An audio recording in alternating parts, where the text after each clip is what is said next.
Welcome to the latest entry in the King of Games 1992 tournament, the very scientific and entirely not subjective competition in which we ultimately determine the best game of the year 1992. And if I do say so myself, 92 is in fact a banger, as the kids say. Perhaps it slaps.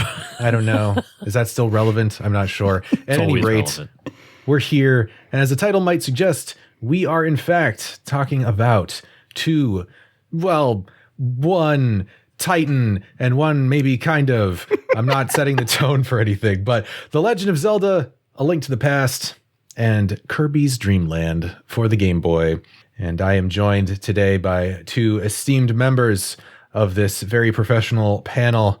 I have with me Josh from the Still Loading podcast. Hello, Josh. How's it going? I'm doing very well. Thank you again for having me on. This is my second Zelda episode, so hopefully I can actually bring something new to this conversation. Oh, all right. Great. Well, glad we could give you this opportunity to, expand your Zelda horizons or just find new ways to shit on it. I don't know how it's going to go. It could be either one. And then, of course, on the other side of this definitely real table, I have Eric from the Unlockables podcast. Hello, Eric. How is it going? Hello, Shane. Hello, Josh. Gentlemen, it is a pleasure and honor to join on this podcast with two esteemed gentlemen such as yourselves. But I must admit, I am here for an alternative reason. Nintendo, Why is his hair pink? Tell us why his hair is pink. It is time for you to reveal your secrets. You have not said silence for 30 years. It's time for you to finally tell us why Link has pink hair. That is why I'm here. I think it's funny too, because I've heard about like people will have asked like Miyamoto or like people from Nintendo, and they're always like, his hair's not pink. They just like gaslight everyone into thinking that his hair wasn't just pink or purple or whatever. Nintendo's like, no, you're the crazy ones. We're the Please sane understand. ones. That never happened. But yes, it's an honor to be here. I'm doing great, and I love both your guys' shows. Huge fan. So to podcast with you guys is awesome. I'm very excited for this episode. Fantastic. All right. Well, if you, dear listener, are here with us right now, then I'm going to go out on a limb and assume that you kind of know how this thing works, unless you're just insane and decided to jump in round 2 of a tournament. But I don't know, maybe you just really wanted to know how, Princess Zelda and Corbo the Destroyer were going to go up against one another. Who knows?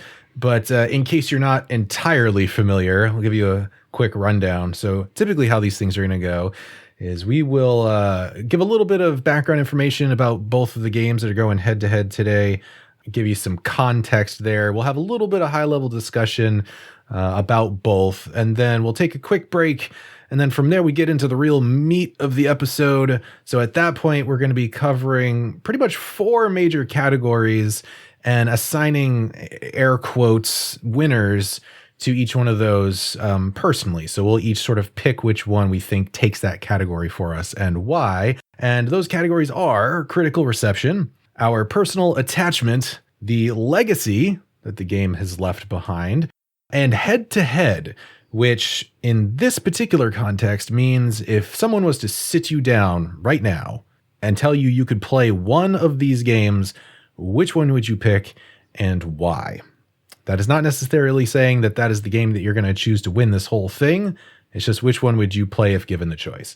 And then after that, then we have our final verdict where each one of us will ultimately pick which game we think should move on in this tournament.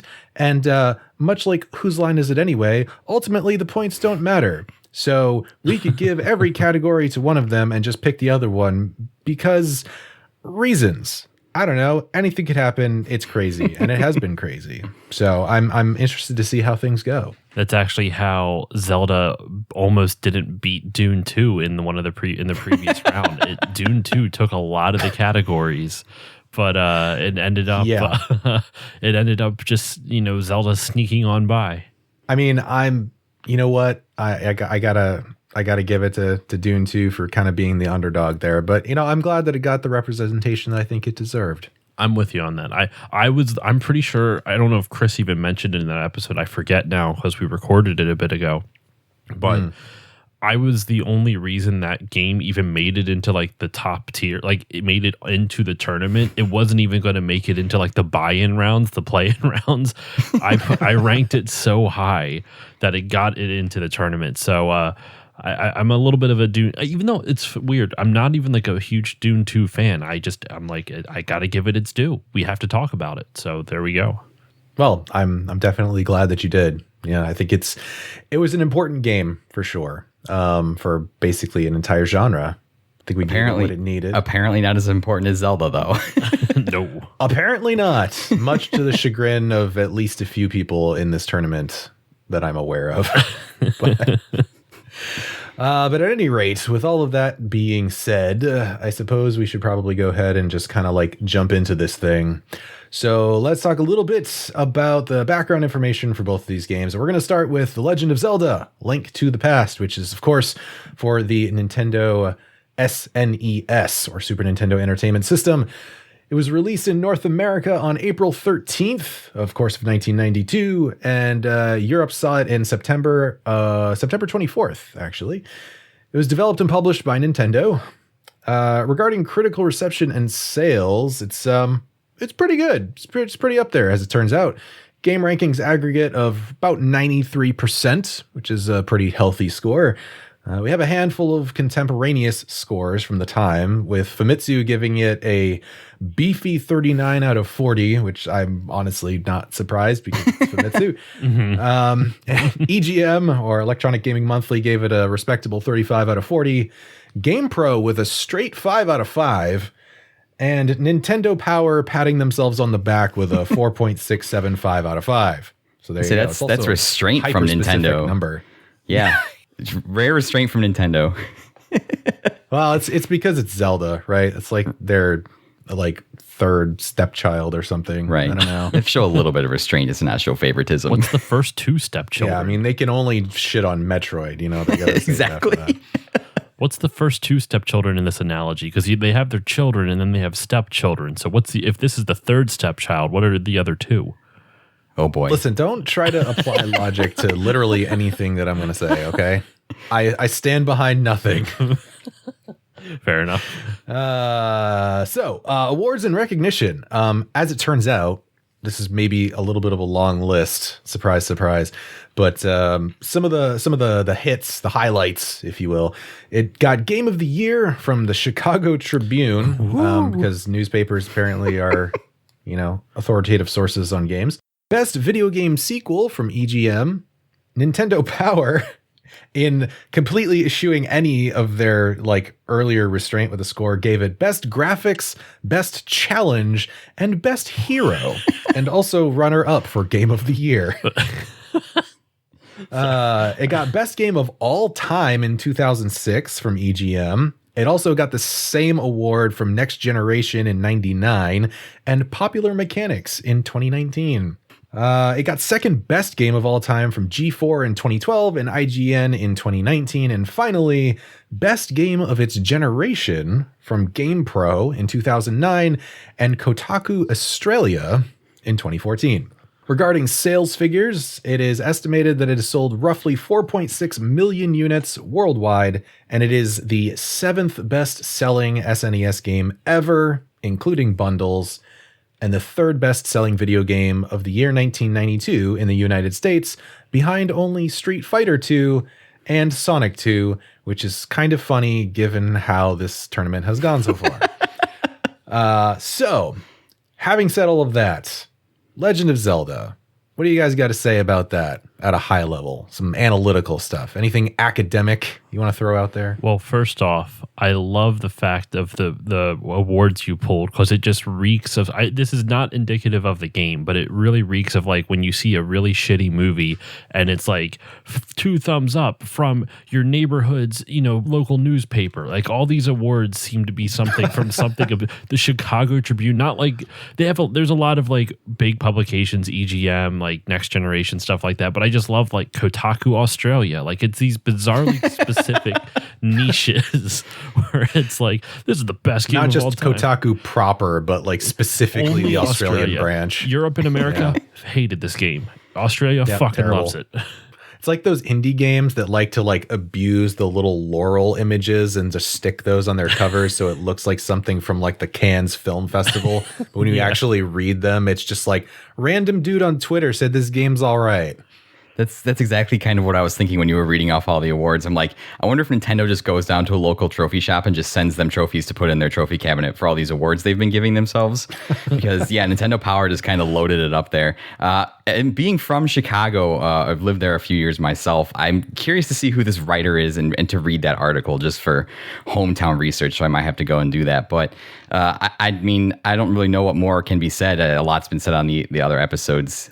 This game, just based on its awards, accolades, scores alone, is a juggernaut from this era. There's not much more you can say about it, and not much more highbrow snootiness I can add to the conversation at all. So that's fair. Josh, you got anything you want to throw in? I was just going to say, like, I just had another joke about those obscure publications. I was going to say, like, the official selection of the Pennsylvania Film Festival or something like that.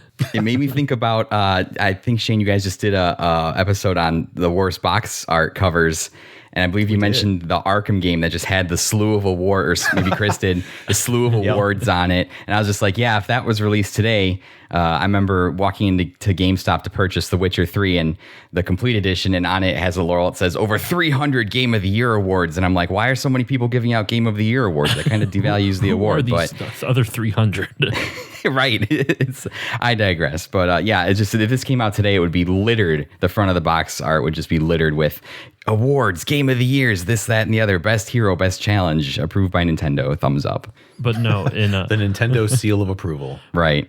But in all seriousness, this game is, I mean, it's revered for a reason, even if, and it's kind of like something that we came to the consensus last episode as well, like when comparing, and I don't want to rehash a lot of those points, but like, I think it's at least worth bringing up here to kind of remind listeners, like what was like said the last time this game was on an episode, that it's a game that even if you don't necessarily enjoy it, you can't help but notice its impact, because it's been in the zeitgeist for years. Like it's been in the zeitgeist since it released practically. So you can't deny that, like, it's critical and commercial reception right here. It's just which I gotta get off of quickly because that is one of our categories. But the game's just, it's fun. It's still fun to play. I don't have a lot of. I'll get into my personal experience with it later. But like, it's one of those games where it's like it's so hard to find something new to say, but at the same time, for people who enjoy it, it's so hard to not stop talking about it. Oh, sure.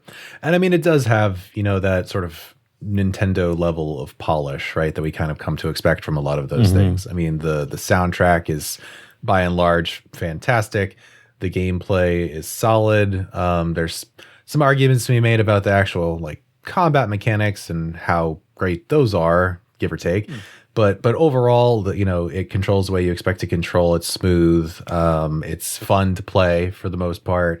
It's got a pretty involved story. It is definitely an evolution, one might say, from, the NES era Zelda games. Of course, far more the first one than the second one, because Zelda 2 is kind of its own beast in its own way.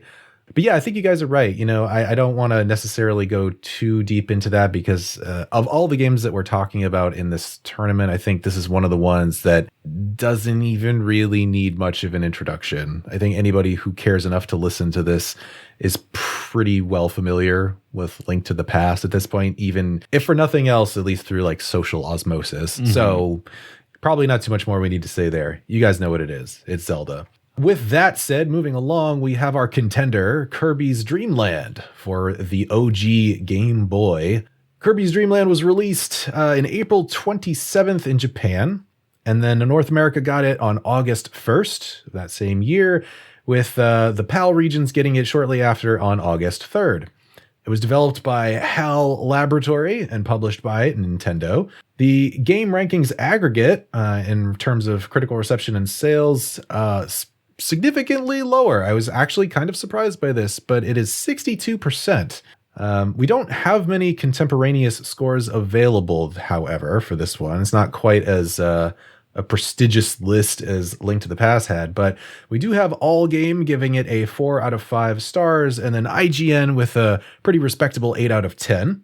In terms of awards and recognition, there was really just the one, with Game Informer giving it the 14th best Game Boy game overall. And finally, sales figures. They're actually roughly comparable, as it turns out. Over 5 million copies have been sold of Kirby's Dream Land as of 2010. So a pretty healthy number there. So Kirby's Dream Land, let's see, what is there to say about that? It is, by and large, a pretty straightforward platformer for the Game Boy. It's the first, of course, in the series, and establishes a number of things, although interestingly enough, it is not one that included Kirby's now signature mechanic of eating enemies and stealing their powers. You could still eat enemies. You could vacuum them up. And that was kind of, I think, one of the big hooks to the whole thing, outside of pretty standard platforming fare, I think. But yeah, I don't know. What do you guys think about this from just like a gameplay experiential kind of perspective? Really, and this is much like Josh, this is his second Zelda episode. This happens to be my second Kirby episode. So really the thing I think about specifically when I think about Kirby's Dream Land is, it's like you said, it's a relatively short game. It's relatively straightforward. Does include a sneaky and terrifyingly difficult like New Game Plus, even though it's not technically what it's called. But when I think of Kirby's Dream Land, I kind of default to thinking about HAL Laboratories and the dynamic duo of Masahiro Sakurai and Satoru Iwata, who pretty much led the charge on this game. So those two figures from this point on would go to be integral to the future success of Nintendo. So when I think about where it all started, to know it came from such humble origins as Kirby's Dream Land, that's pretty impressive. It just kind of speaks to the success, despite how simple that this game enjoyed. Shout out to Game Informer for handing out the participation trophy. 14th best Game Boy game overall. Like that's, just really thank you, Game Informer, for being inclusive. Like that's really great of you guys. So. It's perfect for the back of the box. 14th best game in Pennsylvania. On my end, this game it's interesting because for a game that started one of the most popular franchises of all time, it doesn't get talked about as much. I feel like mainly just because I feel like there's a stigma for years, not because of Kirby, but anything like handheld games, Game Boy, GBA, DS, like PSP, Vita, a lot of those games are usually pretty overlooked by the public at large. Game Boy is the only library that really has any sort of like widespread love, just because Game Boy sold so insanely high. And that was usually, due to Tetris and whatnot. But I feel like this game doesn't, it's not talked about nearly as much, even though it came out in the same year, because it came out on the Game Boy. And that's not necessarily a slam against it. It's just people don't look at the Game Boy. So much so, Jeremy Parrish of Retronauts, he started Game Boy World because no one was talking about the Game Boy. I would say now people talk about Game Boy games a lot more than they used to, but still, it's not something that's like when people talk about video games, they don't necessarily bring up their favorite Game Boy games. They bring up their favorite console games. And I feel like this game has been overlooked for a while, mainly just because of maybe not so much a stigma anymore. It's overlooked now. Like I don't think handheld gaming mobile gaming now has the same stigma that handheld gaming has. But handheld gaming in general, I would say that stigma is for the most part gone. I will say before we dive into all the topics, it is worth noting where the name Kirby comes from, because this isn't dealing with the legacy of what the game brought about in our personal opinions, but it's I'm sure it was brought up in the last episode, but just in case there's listeners who aren't aware, Kirby is named after an attorney named John Kirby, who represented Nintendo in their Universal versus Nintendo lawsuit, where Universal tried to sue them for the name Donkey Kong because they were saying it was a copyright infringement on their movie King Kong. And long story short, that Nintendo won that case, which is why John Kirby is so revered in Nintendo's world, and he got a whole game named after him. He was allowed to name any boat he wanted Donkey Kong, which what a weird just what I always wanted. Just what I always wanted. Was that in his terms and agreement when Nintendo was signing the contract to have him on retainer? It's like, I get to name any boat I want. It was a thank you. They gave him like a $30,000 boat, like yacht or something. shit God. like that. And it was a $30,000 sailboat, and I quote, exclusive worldwide rights to use the name for sailboats. So he Specifically for that, nothing else. Just sailboats. But it's a sailboat. Not you can't do like a speedboat or a yacht though. It's specifically a sailboat. Canoes, right out. Yeah. Can't name a canoe Donkey Kong. That would be Donkey Kong Jr. for a canoe. Exactly. As Diddy Kong. That's Diddy Kong. Yeah. Yeah. But and the reason he even I always find it interesting the way he won that lawsuit was that he was able to prove that Universal didn't have any grounds to stand on because they were sued for making a Donkey Kong movie, and Universal was able to prove Donkey Kong is in the public domain. So if Donkey Kong's in the public domain, you can't sue somebody over something in the public domain. It just doesn't work that way. So he won the lawsuit, and we have the name Kirby for this lovely pink fluff ball that we have here. Balloon or whatever. I also feel like in some way that's also just the story of Disney trying to sue people. Stuff in the public domain. Absolutely true. I mean, I kind of regret not going to law school now so I can be paid in ridiculous ways as well. I mean, man, knowing that I have objectively the most terrifying Nintendo creature named after me, that would be an honor, honestly. I could think of no higher honor. Now, if you became lawyers and represented Nintendo and won some big lawsuit, what naming rights would you want for your boats, and which boat would you get? Ooh. Wow. I was not prepared for this at all. I wasn't expecting this to go here either. I don't even have an answer for myself. Well, seeing as I can never afford a yacht's probably out of the question unless Nintendo gives me a yacht, which I don't think we didn't put any that they stipulations on this. It could be whatever kind of boat you want, and what naming rights, like which Nintendo like game or franchise or character would you get those exclusive naming rights for that specific kind of boat? Oh man, you're gonna put me on the spot. I'm gonna think of something stupid. I'll tell you what I would do. I would do Samus. Samus would just be name it the Samus. Just Samus. I was trying to think of some other name for Metroid, but like I don't want to name a boat like SR388 or something. It doesn't really roll off the tongue quite as nice. So I would name it Samus, and maybe Samus wears a lot of armor, so it would be like a cruise ship. Got lots of different options. Jesus. Painted red and orange.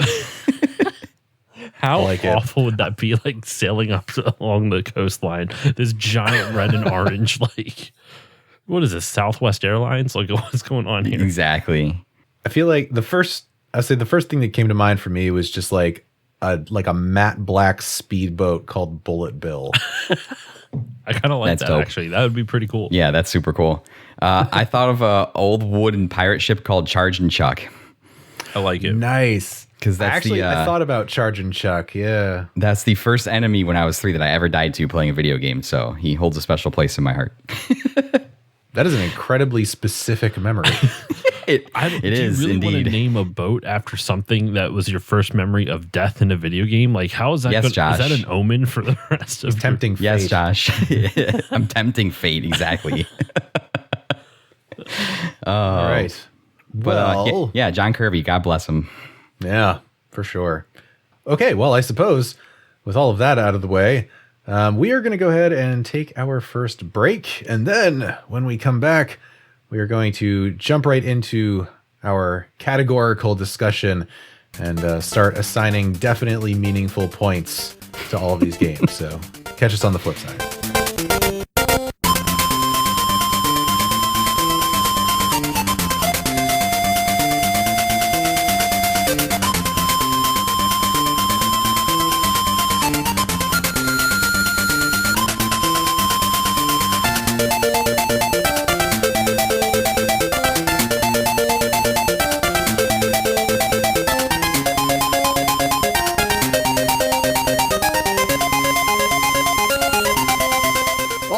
And we are back. And as I promised, we are going to begin our discussion on each of the 4 categories that we will be rating these games against. We are going to start things off with critical reception, and I'm going to punt over to Eric to start this one off for us. So, what are your thoughts on critical reception between Zelda and Kirby? Well, I have it down as commercial and critical reception, right? So just kind of looking at your brief notes that you provided to Shane, thank you very much.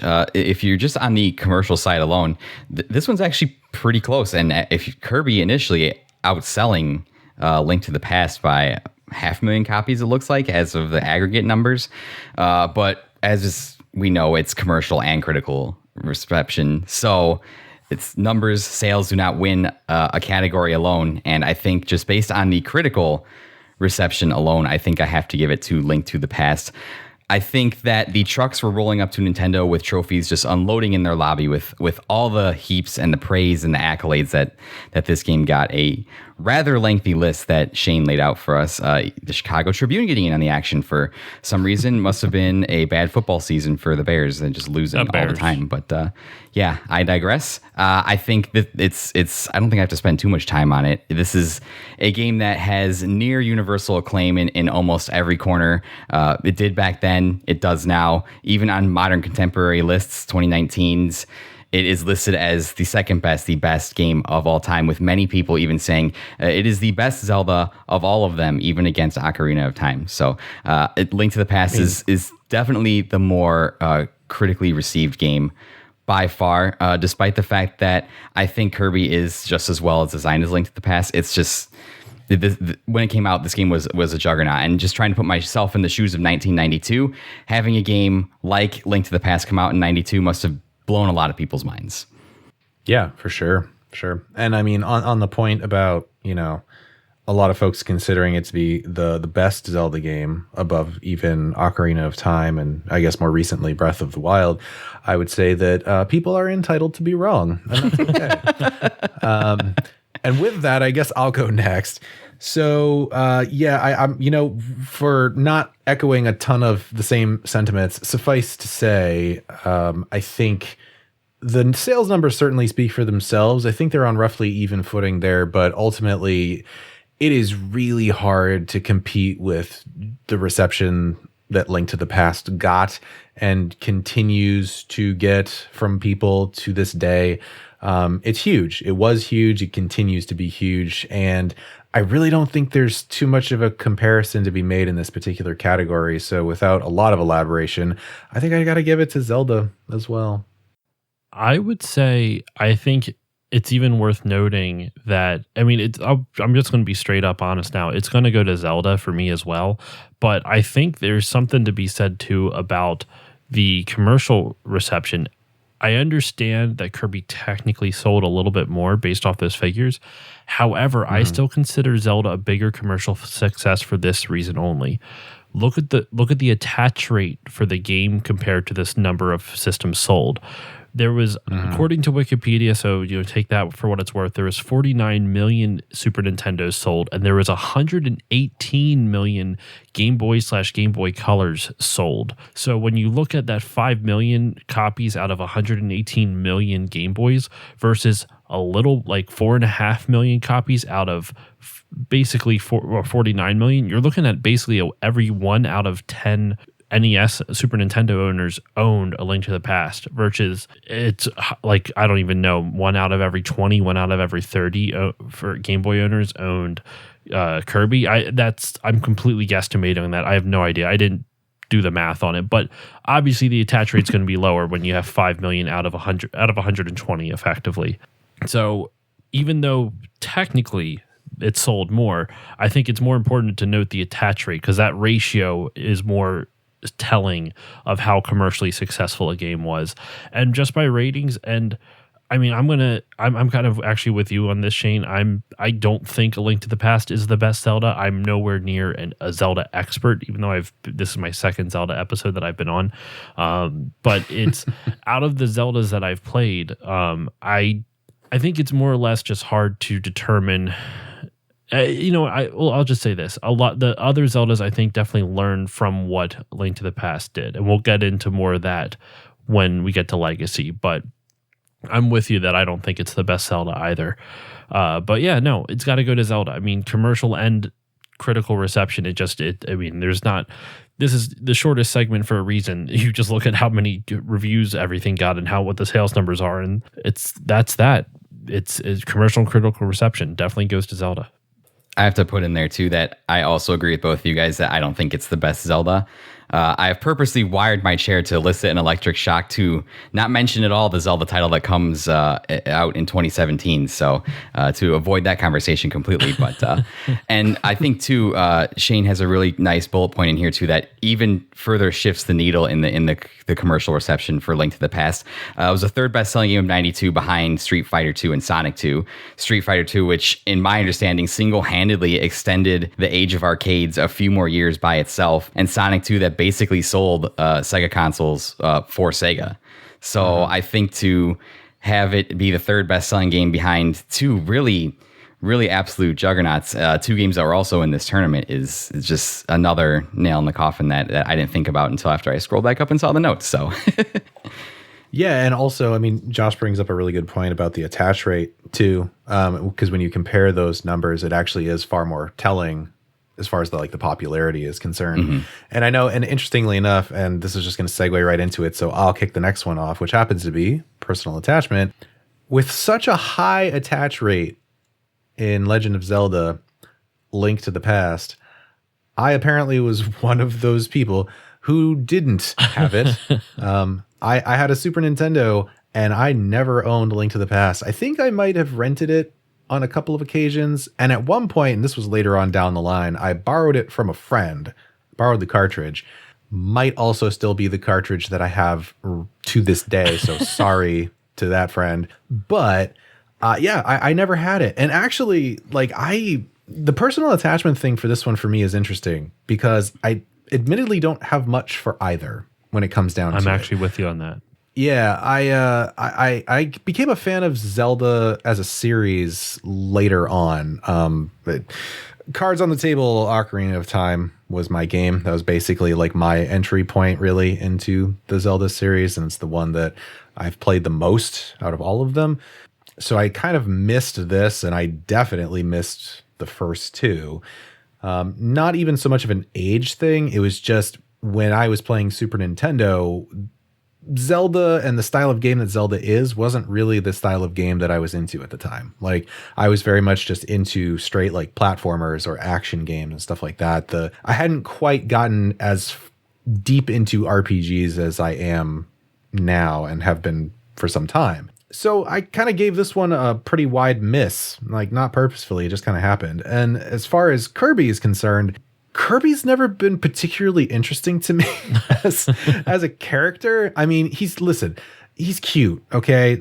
He's got the kawaii thing going for him, and I can appreciate that. And I have enjoyed Kirby titles further on in the future, but it took me a very long time to come around to any Kirby game. I'm actually struggling to think what the first one was that I played. And I want to say, actually, it might have been this one, but it was way after the fact. I emulated it 10, 15 years later or something because I was like, oh yeah, that was a game. I should check that out. But I guess if I had to pick one, for me, I think the personal attachment thing is probably still going to go to Zelda just because I think, if for nothing else, I think overall I have more of a personal attachment to the series as a whole. And I definitely experienced Link to the Past first and a bit more in depth than I ever did, well, with almost any Kirby game, but especially Kirby's Dreamland. So I think it's Zelda for me.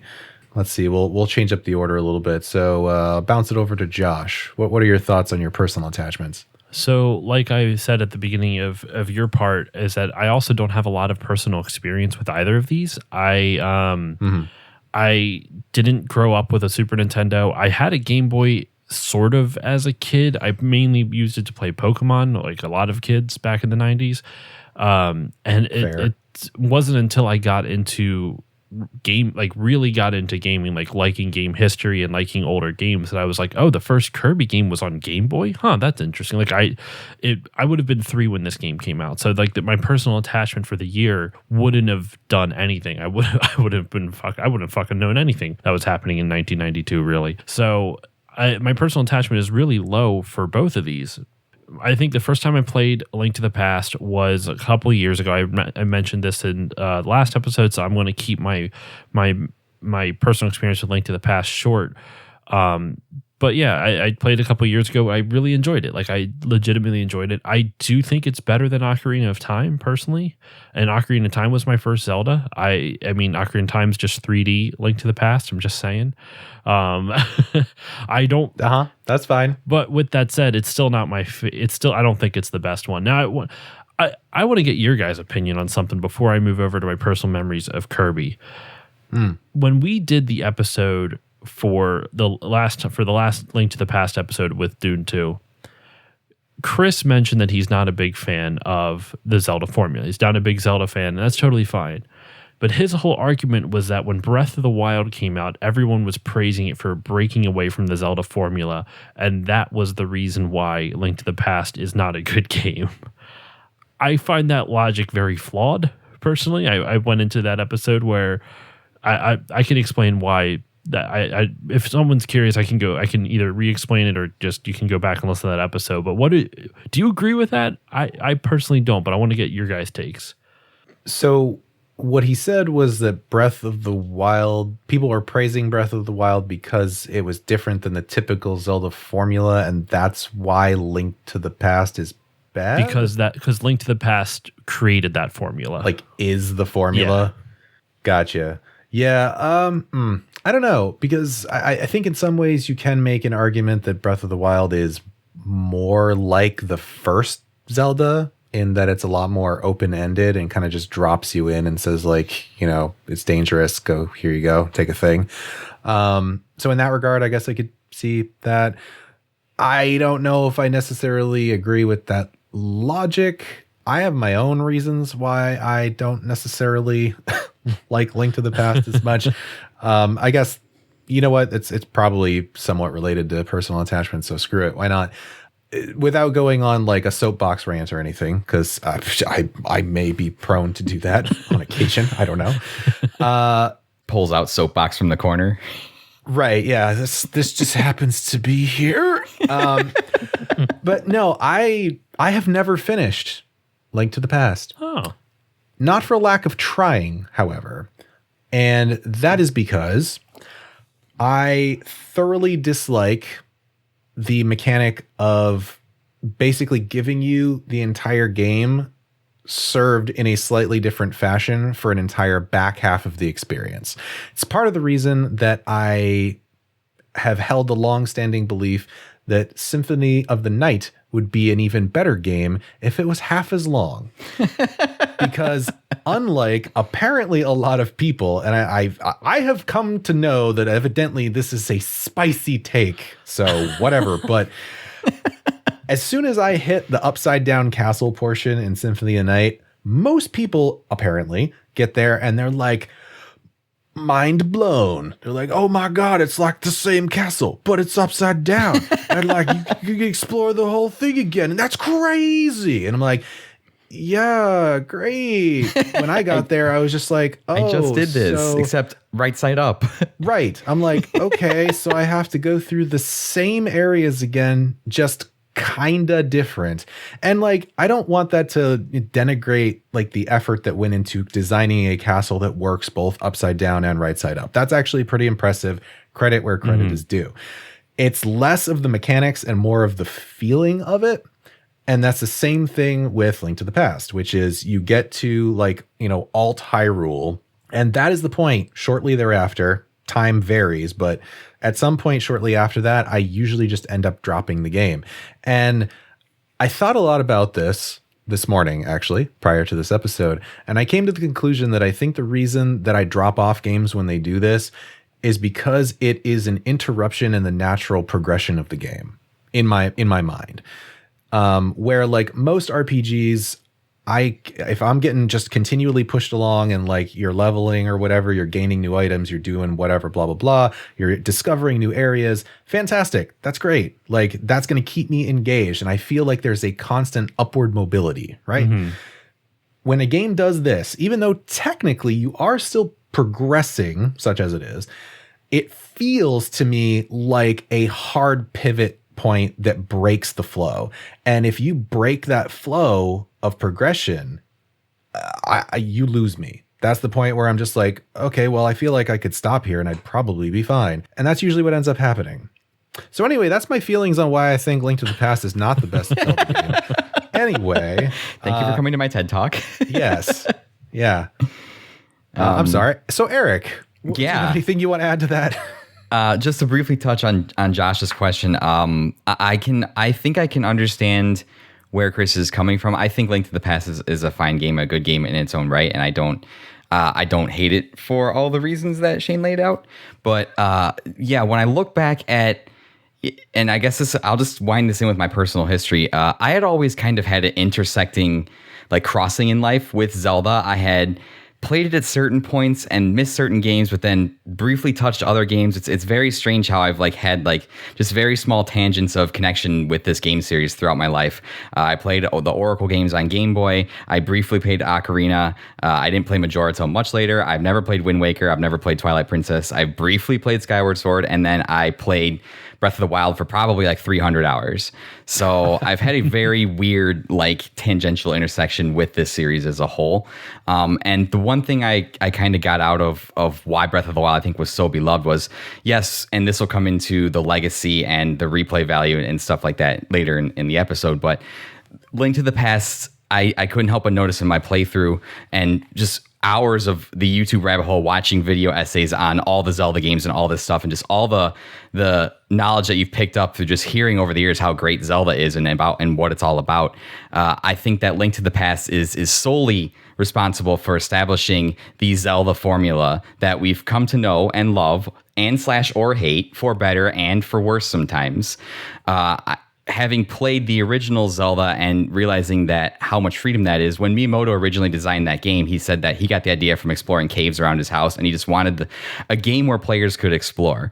Mm-hmm. And Link to the Past kind of introduces this thing where they start to put markers on a map, and they want you to go to these super specific places, and it feels a little bit more like a guided tour rather than the open exploration. Not saying that necessarily makes the first Zelda a great game, because I think that game has a litany of issues on its own.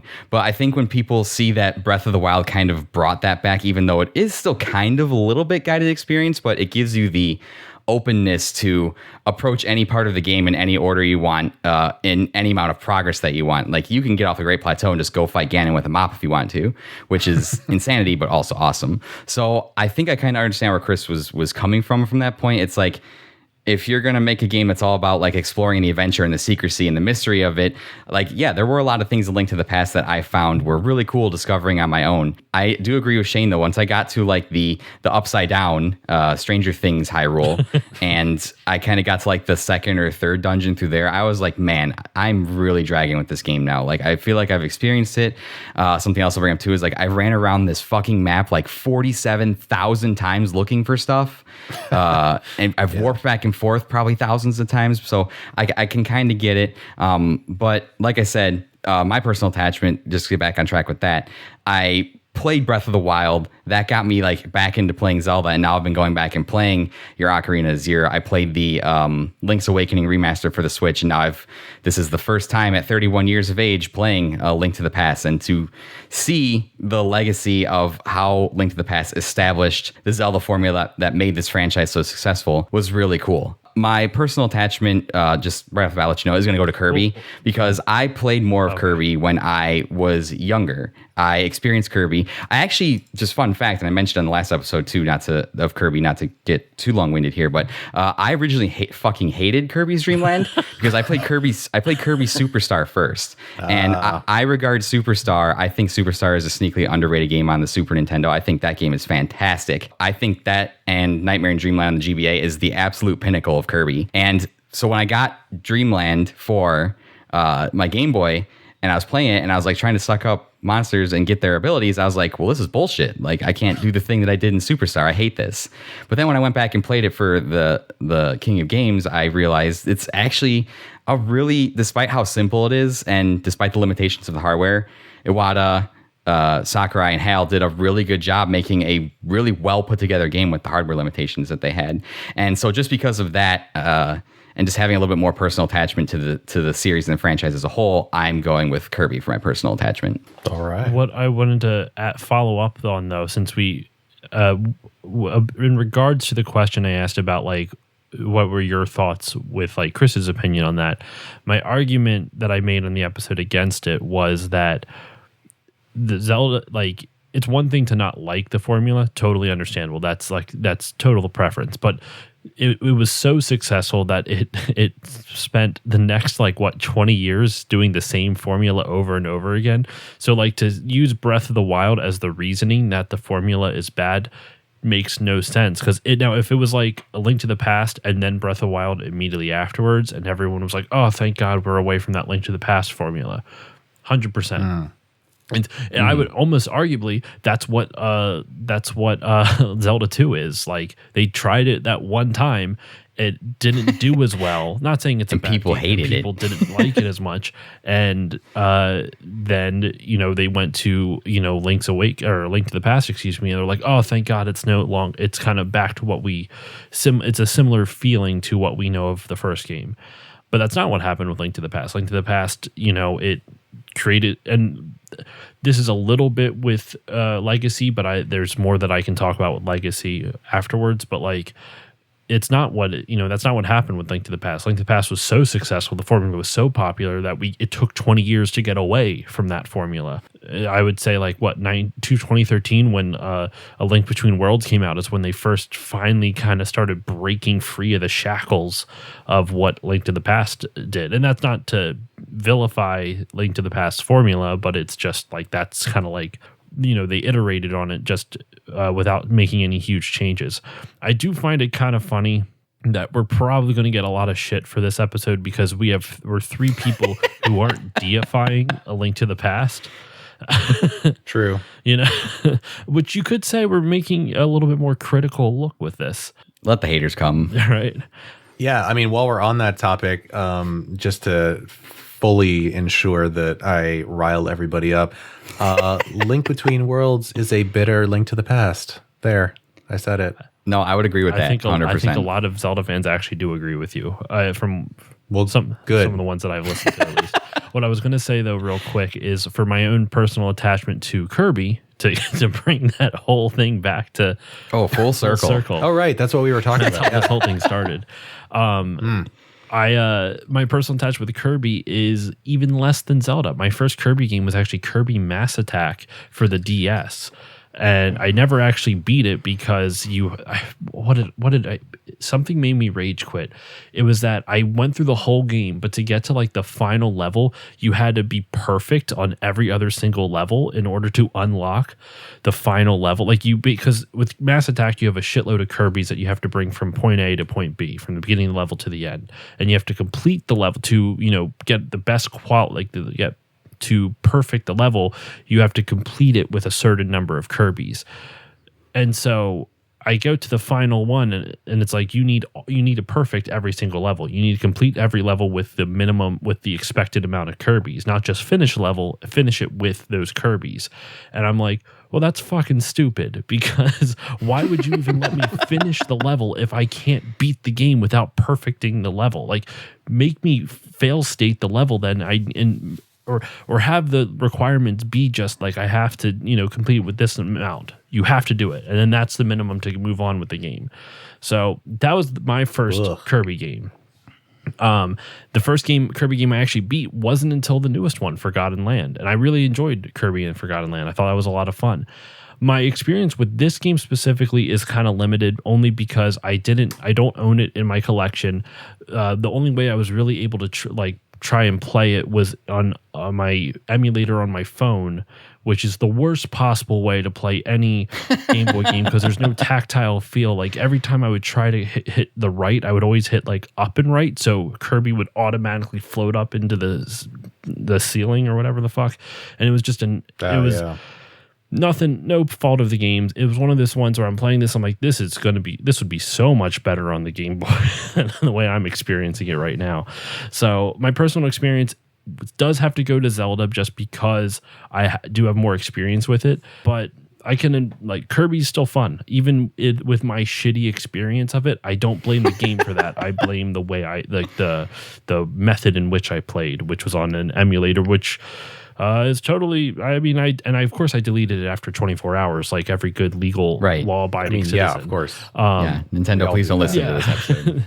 I deleted. I promise, Nintendo. Yeah. But yeah, no, it has to go to Link to the Past just for that reason. I do have more experience with Zelda in general than Kirby.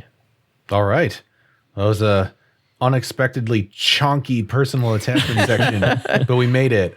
We're here. All right. So moving on from there, we're about halfway through the categories, which leaves us at Legacy, which I think has some good talking points, I think, for both of these, actually. So let's start with Eric. What are your thoughts on this one? Man, so at passing glance, like if I'm just driving down Main Street and I just see King of Games Kirby versus Zelda, like in the window, passing glance... Yes, as I would do, because this is world famous franchise now. I'll expect my royalty fees in the mail sometime soon here. But if you just drive by and see it, to me, like it's obvious that you at first glance you think Zelda gets this category, right?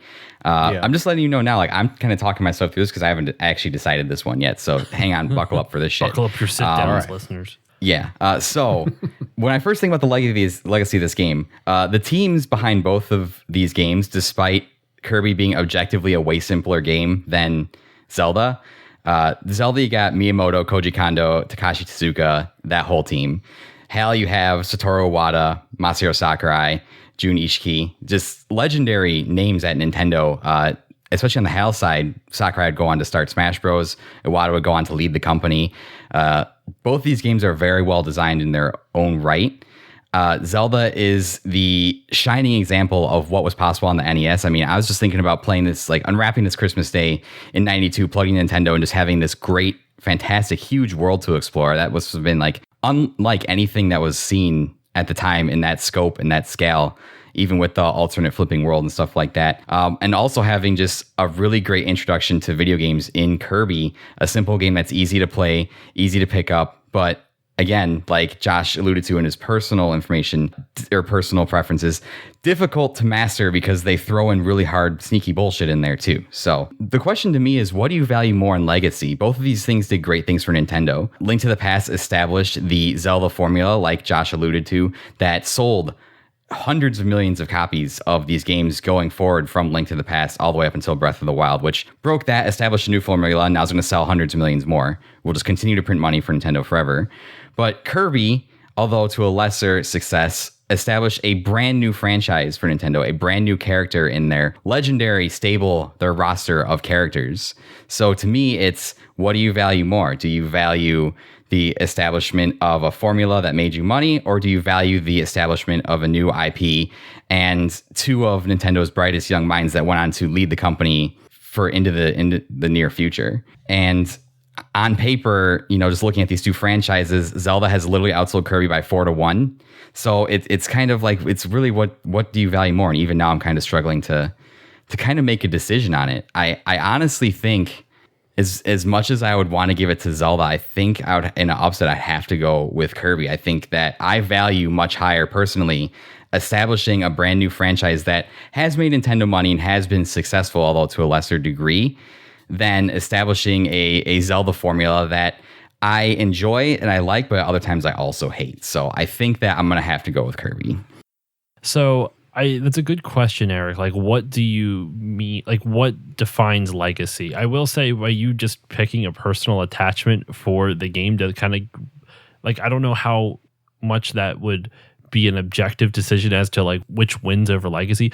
With that said, I'm with you on that. It's very hard to determine for this. So here's my whole thought breakdown.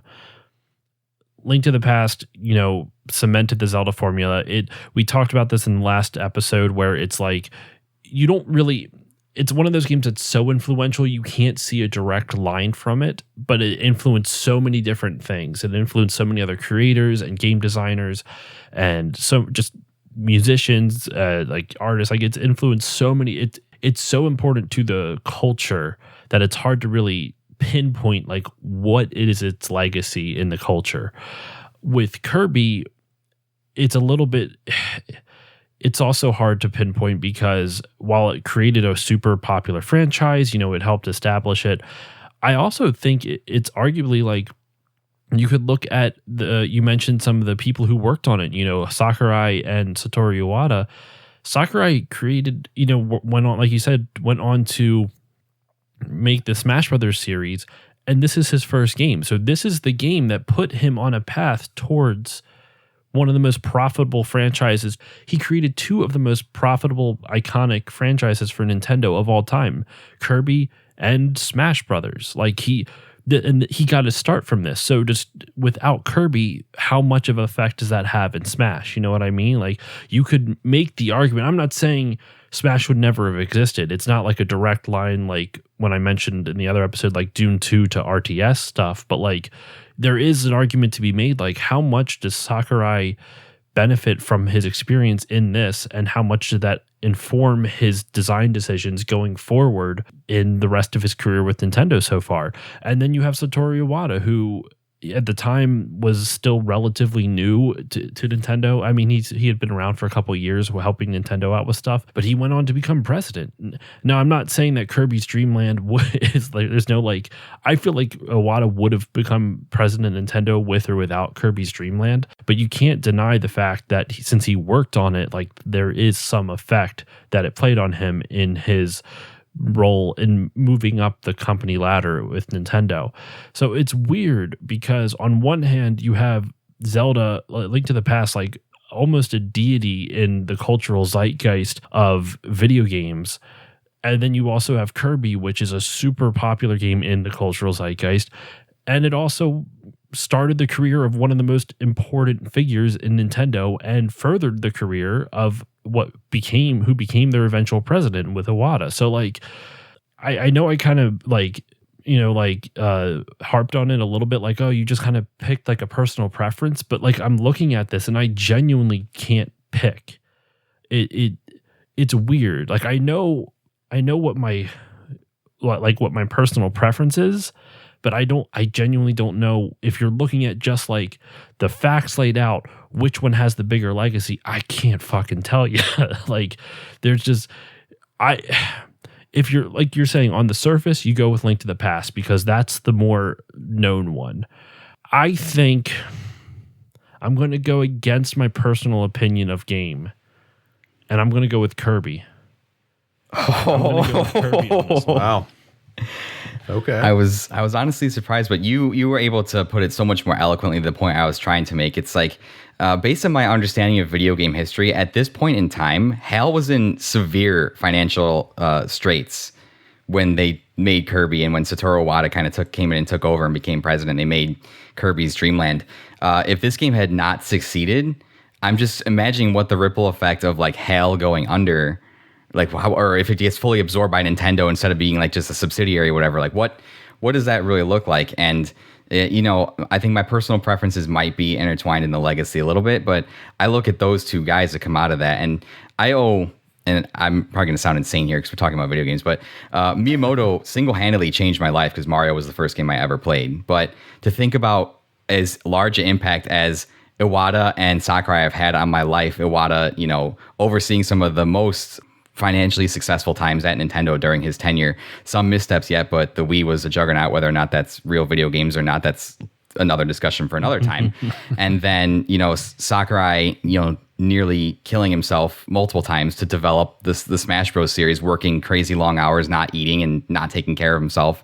So, yeah, I think just when you look at the spider web that comes out from both of these games to see everybody that it impacted and everything that these two games did, I mean, it's kind of easy to overlook that for Kirby. But when I was making the notes and really starting to think about it, that's where I was like, this is way closer than I think people realize. I also think it's important to note, I focused specifically on my whole long rant. I focused specifically on the people involved. Look at the gameplay as well. Like Kirby's gameplay still holds up now. It's a little janky, but you can see the foundations of what was going to become a formula. It was a game that was meant to be for more casual players. And that's not something you necessarily always saw back then. Like you didn't see a game that was a platformer designed specifically to be a little bit easier than what most people were accustomed to. And I know the power, the absorbing powers isn't something that occurs in this game, but since this game set up that the franchise, which then eventually that's what became, what Kirby became more known for, absorbing enemies and getting their power. You could argue that like that's also a super like that type of mechanic of absorbing an enemy to get their whatever ability they have is something. I mean, I guess Mega Man kind of had that before then. I think I just talked myself out of that point. But I'm just thinking about like, have you seen that before? I'm like, oh fucking yeah, we have Mega Man, for fuck's sake. I mean, and I'm sure there's other shit before that, but at least with the accessibility thing, I'll tackle it from that angle. I think that's at least something to be made aware of too. The gameplay was more accessible to others, and I think that's also a credit to its legacy. And it's funny because my heart is still saying A Link to the Past. Like I'm killing myself for picking Kirby, but I honestly kind of went with, I'll be honest to you all listeners, I kind of went with the chaos route with this one. I was like, I'm going to go with Kirby just because fuck it. Yes. I'm so like my heart is like 55-45 for Zelda, but I'm like, you know what? That's still too close. I need to take out my personal attachment, and I'm going with Chaos. That's why I went with Kirby. All right, well, I'm here to kill Chaos, and I'm going to go ahead and say you actually both make fantastic points. You brought up a lot of things that, frankly, I didn't even really consider. So I'm glad that you did that, and I think that's really important information to take in consideration for this discussion. The tact that I kind of took with it was actually a little bit more geared towards the tail end of what you were saying, Josh, with the gameplay, because I tend to, in a lot of these King of Games ones, I tend to look at, I think that more than anything of like, what does this establish for the legacy of the series or the legacy of just games in general? Like, what has it contributed to video games as a whole, right? And if this was King of Games 93 and we were talking about Kirby's Adventure, this would be a very different discussion. And I feel like it would be a little bit more difficult for me to make the choice. But because it's not, yes, I do agree that Kirby's Dreamland certainly set the stage, of course. It's the first one. I think that goes without saying. But much in the same way that I may have shot myself in the foot a little bit about Diablo 2 during a certain other King of Games run, it's sort of the same logic here, where if we had been talking about Lord of Destruction, it would have been a runaway, home run, take all, winner takes all, whatever, but we weren't. We were talking about vanilla Diablo 2, and that's a very different beast. And it's kind of the same thing here, where I kind of feel like with Dreamland, it's not quite where it needed to be, and then with Adventure, that's really the one that was like, all right, this is Kirby, and that's what we know going forward.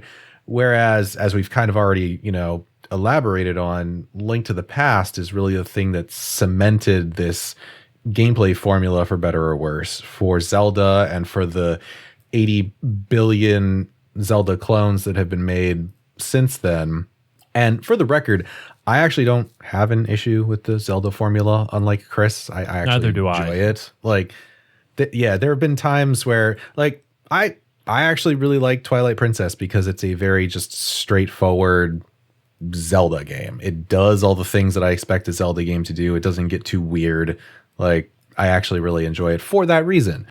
So, having said all of that, I would tend to give the legacy point in this case, I think, to Zelda Link to the Past, because I think that's the one that really established the series more so than anything else going forward. Know what I really think tipped it over for me? The boat naming rights. That's what got it for me. That would do it. I could see that. Yeah. Should we name Kirby's Dreamland King of Games 92 right now? I mean, that's unbeatable point. I mean, I've said no one said we didn't have that power. We could just do that right now. All right. Well, I suppose that only leaves us with one final category, which is head to head. I'll go ahead and kick this one off, I guess. So if I was going to sit down and play one of these two games, what would I pick and why? I will say that even though I have tried to be consistent in my logic for a lot of my decisions for these games, this category, I don't think I ever am. Because I think it entirely depends on the two games that we're talking about. sometimes I'll pick something because I'm like, it's a nice little romp. I can sit down and play in like 30 minutes, and that's neat because I'm an adult and I got adult things to do. And then there are other times where I'm like, yeah, but this other game is super engaging and I would totally sit down and play that right now. So what I'm saying is I don't know what the fuck I'm talking about. But if I was going to pick one, it actually kind of is a difficult toss-up, and for different reasons. But I feel like I would actually go with Kirby on this one. Wow. I've gone back and forth on it a little bit about what I would pick, and I think because it is just such like a light experience, like there's not a lot that's gonna, make you rage quit or anything. It's fun. It plays well. It's got personality out the wazoo, which is one of the things that Kirby just has for it in general. The music is delightful. So just as a package, yeah, I think I would sit down with some Kirby's Dreamland. I could rock that out in like 20 minutes or something, and get on with my day. And I feel like be better off for the experience. So that's my choice. Or play hard mode and really hate yourself if you really want to. Yeah, no, I don't bother with that. No, I like to keep things easy breezy and sometimes even beautiful. Absolutely. Not always, but sometimes. Let's see. I don't know. Where are we going to go next? Who wants to take it next? Anybody got any takers? It's all you, Josh. All go right. ahead. I didn't say volunteer someone else, but all right, fine. Yeah, I volunteered him. I would say for me, I would have to go with Zelda. And I believe it or not, it's not because of my personal preference. I guess it technically is, but here's the specific reason. It's not because I like Zelda more than Kirby games in general. I find Kirby's controls, and I'm not even saying this as someone who, like I said, I had a shitty experience on my emulator, but I've played Kirby's Adventure on the NES. Great game. This is not actually a detractor from it.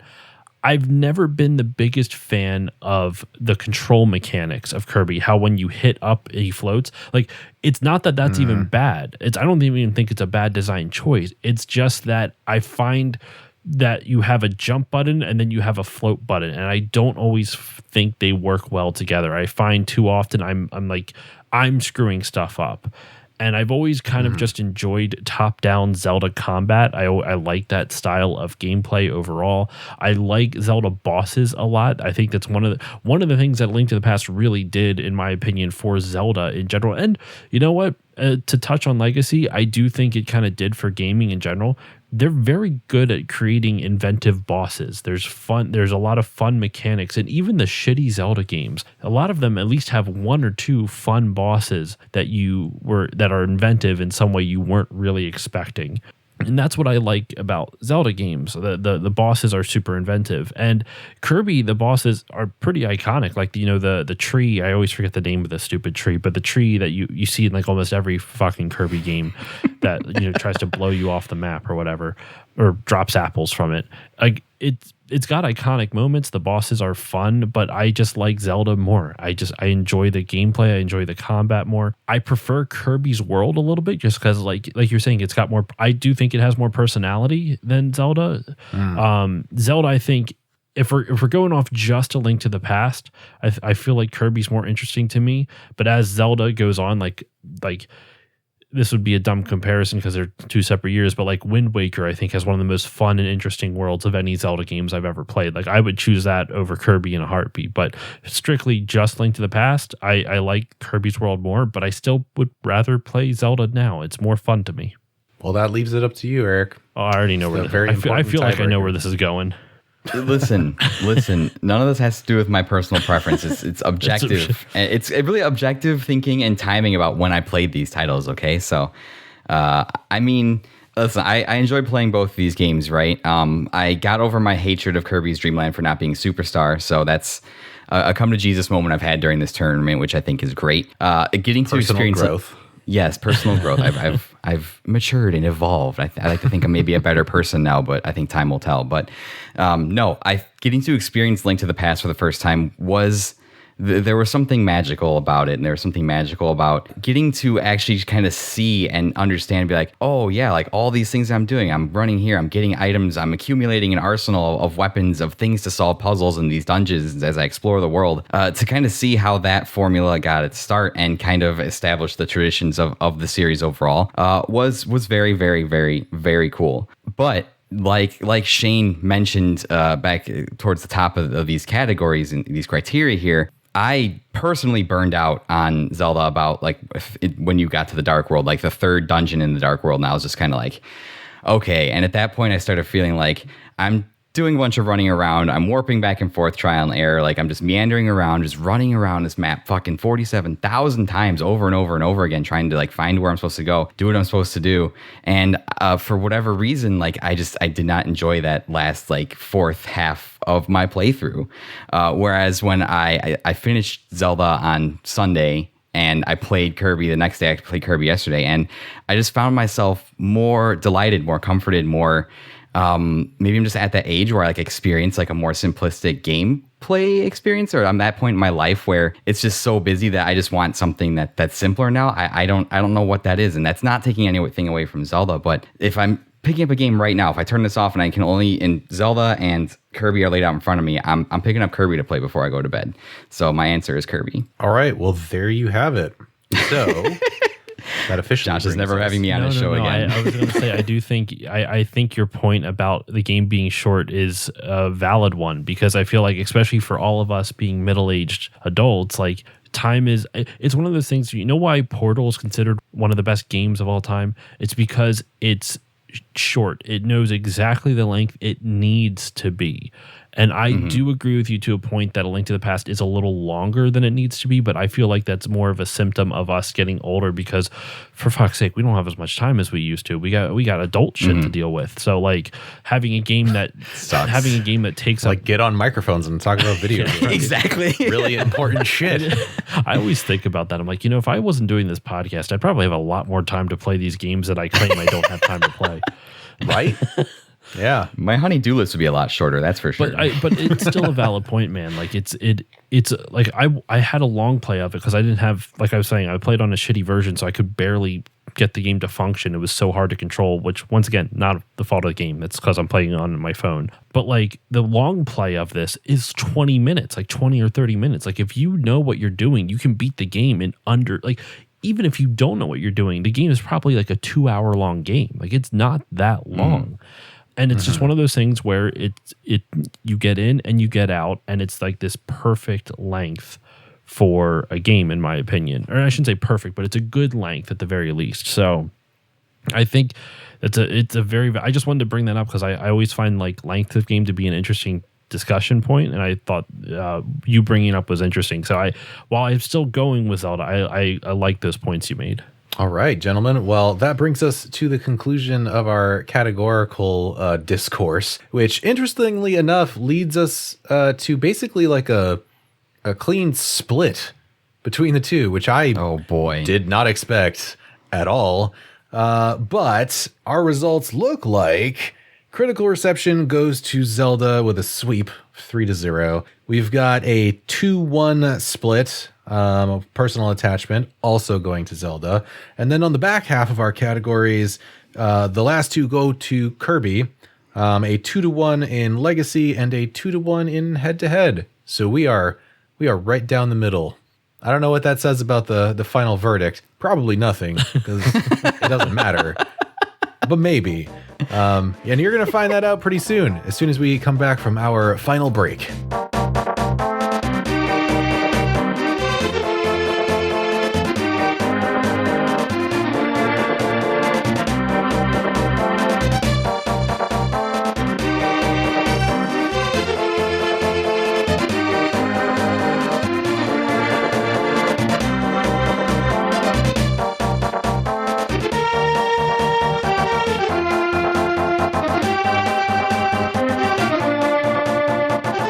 Return for one final time for this episode to give you our final verdicts on what we think should be moving on into the semifinals. Is that where we're going? I think we're going to Something like semifinals, right? Am I looking at the bracket correctly? Something along those lines.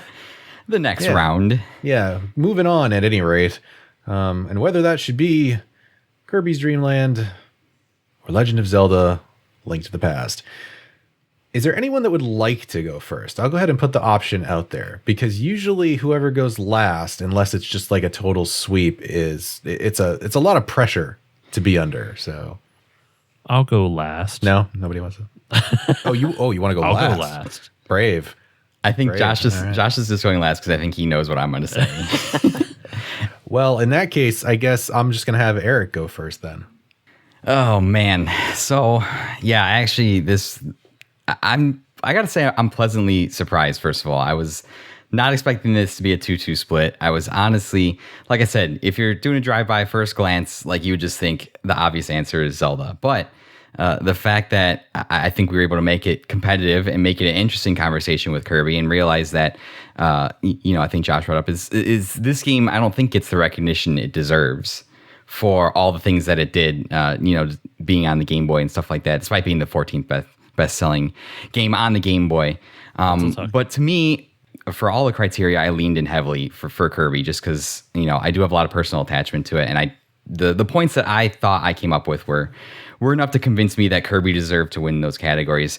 I arrived at my conclusion by thinking about the soul, the essence, the purpose of King of Games, right? What is the meaning? Why are we doing this? Why are we here, gentlemen? What is the point, right? I still don't know. I still don't know to this day why we're here doing this. But when you think about King of Games 1992, you are picking the game that best represents the year 1992. It is the game you hold up in 92 to be represented amongst all the other games from all the other years that are the best from that year. And I assume this will go on forever and we'll eventually do all of them, but that remains to be seen. That's the plan. Yeah. Yeah, Sure. The content forever, yes. But as much as I leaned in heavy favor of Kirby throughout this entire episode, the game that deserves to be held up to represent 1992, I think there are only a few of them left in this tournament. It's Link to the Past. I have to give it to Link to the Past because that game is just such a monumental title, despite everything that I said in favor of Kirby. It is the game that deserves to move on, and one of the last remaining games, my personal opinion, in this tournament that could possibly carry the banner of 1992 amongst all the other games that will be decided in the future. So for that reason, I'm going Link to the Past. All right. Well, since Josh volunteered for the final spot, I guess I'll take next, which is nice because usually I get stuck with that. So thank you. No problem. Yeah, I don't, you know what? Usually I pontificate about this for like a good solid 5 minutes. There have been times where I've had very eloquently written scripts for this particular portion of a King of Games episode. Today is not that day. So I'm just going to keep this brief and say that as much as I don't necessarily personally think that Link to the Past deserves the like unchallenged praise that it gets from so many people, I don't think it deserves to be on the pedestal that it's been put on.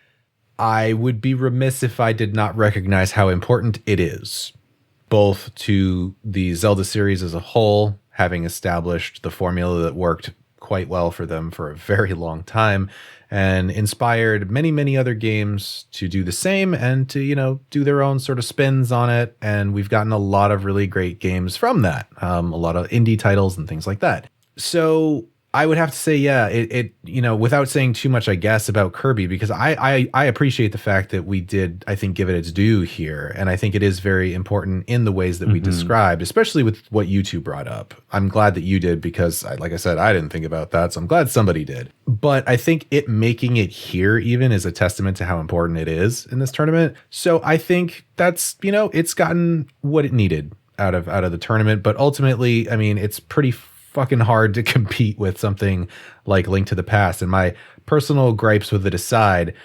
it's a little bit of a no-brainer for me. So Zelda, I think, should move on. And technically it's gonna. So, but you know what? Let's hear what Josh is gonna say anyway. Sorry, Josh. I'll be honest, Eric, you called my bluff. I was fully expecting you to go Kirby on this. 100%. I was expecting you to go Kirby on this, and I was going to have to be the tiebreaker and go with, I mean, let's just say it right out. I'm going with Zelda. Like, I think you bring up a good point with like what game defines 1992. It's got to be A Link to the Past. And I'm with you on that, Shane, where I don't think it deserves, let me put it this way. From a historical standpoint, it deserves the pedestal it's put on, because it's really at the time that it came out, there was really no other games that did anything like that, like to that scale. Even on a technical aspect, like the way they had to make the Dark World was apparently such an incredible challenge, like on a technical level. Like Nintendo was just firing on all cylinders with that game.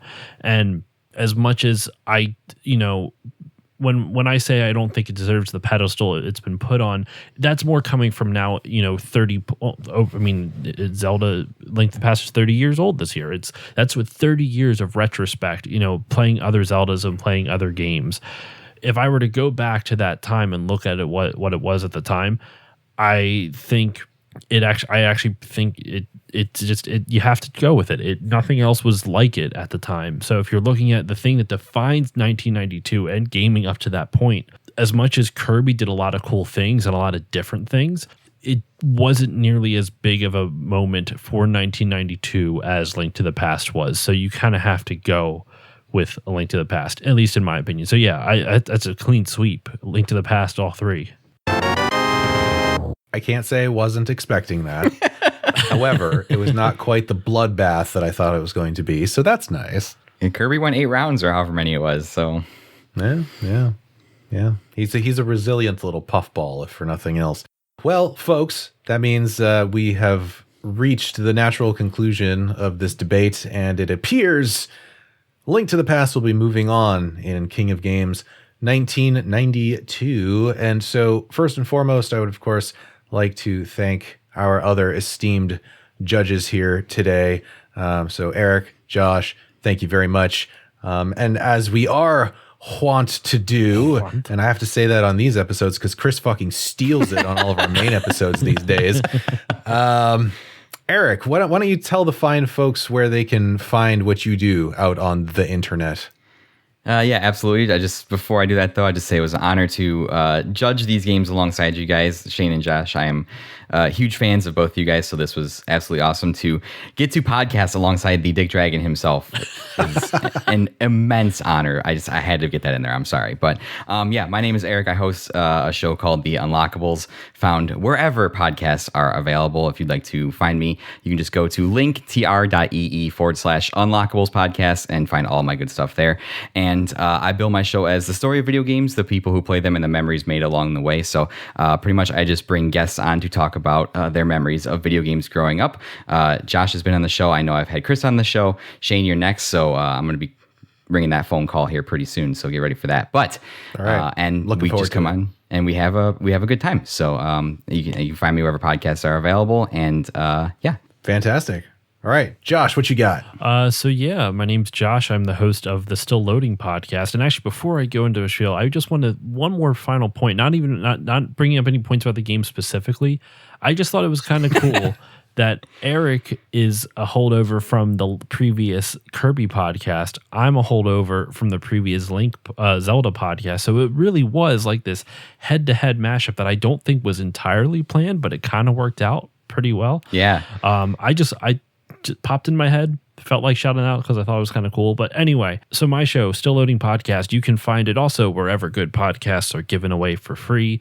You can, Apple, Google, Spotify, all that good stuff. I describe it as a gaming grab bag podcast. I don't know how else to really, that's kind of the vibe I've been going for, or the description I've been kind of feeling at the moment. I cover, deep dives and do retrospectives on specific games, kind of like what Retro Hangover does. But then I also do interviews with game devs and voice actors and like other content creators. And then I do really weird ideas. Like I did a couple years ago, I had an episode called Still Loading Storytime where I had a bunch of people on and we did dramatic readings of video game manuals. That was entertaining. And then, of course, the Final Fantasy Draft, which Chris of Retro Hangover was on. That is what happens when you take fantasy sports and Final Fantasy and mash them all up, and that's what you get with the Final Fantasy draft. So yeah, Still Loading Podcast. You can find it all those places I mentioned. Oh, and at Still Loading Pod on social media shenanigans. Fantastic. And as far as we are concerned, if you are listening to this, then you've already found us. So hi and hello. We're glad that you're here. Of course, if you're listening to this like early, not that you'd know it's early is, because what is time? It's a construct. But an illusion.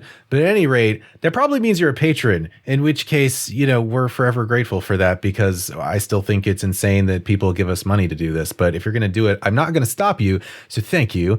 And if you are listening to this on the main feed, you too could be an insane person and give us money to do this thing if you'd like. And you can find our Patreon as well as the merch store and all of our social medias and all that other stuff, whether it's the Twitch channel where we play games like Sometimes Okay, or the YouTube channel where we upload all that stuff so you can watch us play games sometimes okay, or the video versions of these episodes if you'd like to do that as well. And all of that can be found at our Linktree. So Linktree/retro hangover, that's linktr.ee/retro hangover.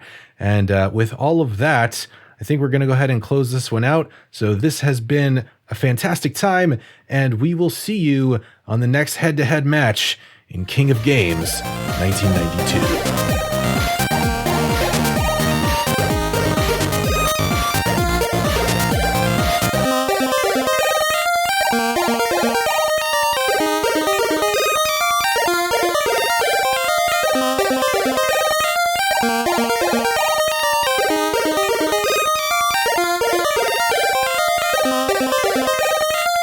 Thank you.